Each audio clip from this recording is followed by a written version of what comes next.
உனக்கு நேரம் எதையுமே செய்ய ஒருத்தனுக்கு நேரம் இல்லைன்னா அவன் பிஸியான ஆள்னு கிடையாது. எல்லாத்தையும் செய்ய எவனுக்கு நேரம் இருக்கோ அவன் தான் பிஸியான ஆள்.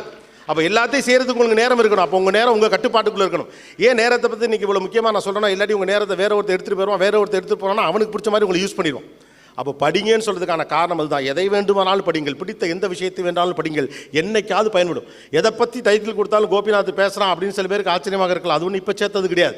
தயாரிப்பு என்பது இன்றைக்கு நடப்பது கிடையாது, எப்போது நடக்கும். உள்ளுக்குள்ள ஒரு லைப்ரரி இருக்கும், அது தட்டினா தானாக வந்து பொத்துன்னு விழுந்துக்கிட்டே இருக்கும். நீங்கள் எந்த சிக்கலுக்கும் கவலைப்பட வேண்டியதில்லை, எல்லோருக்கும் சாத்தியம்.